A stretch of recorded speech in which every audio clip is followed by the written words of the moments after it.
It's so easy. We've all done it.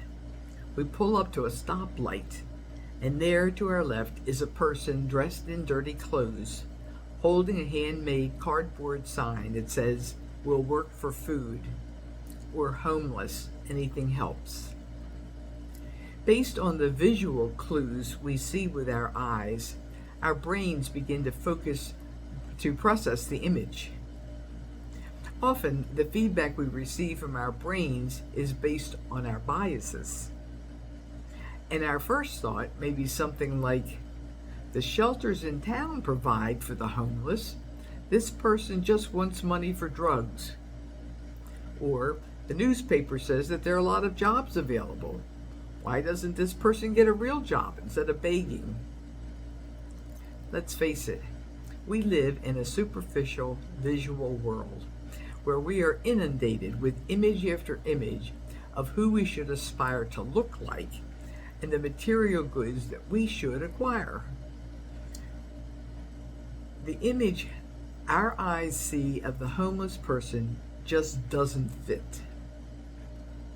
If we were asked to say what is important in our lives, most of us would probably list things that no one can see: the love of a spouse, the joy of being with a close friend, knowing that your coworkers are trustworthy, the compassion of a neighbor, or more importantly, God's daily presence in our lives.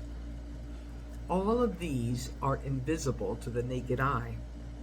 They can only be felt in the heart.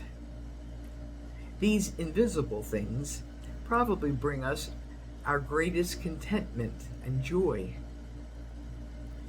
Now remember the words of the Lord to Samuel about a man dressed not in rags but in fine silks, when the Lord said, "Do not judge from his appearance or from his lofty stature, because I have rejected him.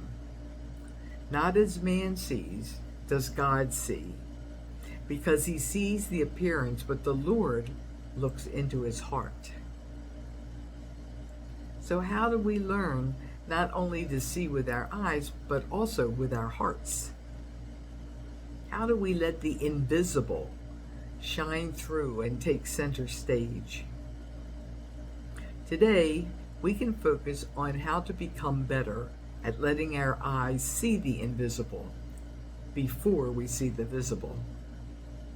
We can be skeptical and not let our biases skew our impressions of someone we don't even know, or our need to acquire a new and shiny possession.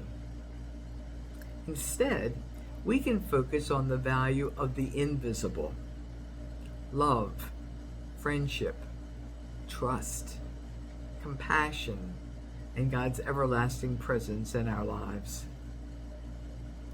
We make more room in our hearts for them instead of space in our closet for a new purchase.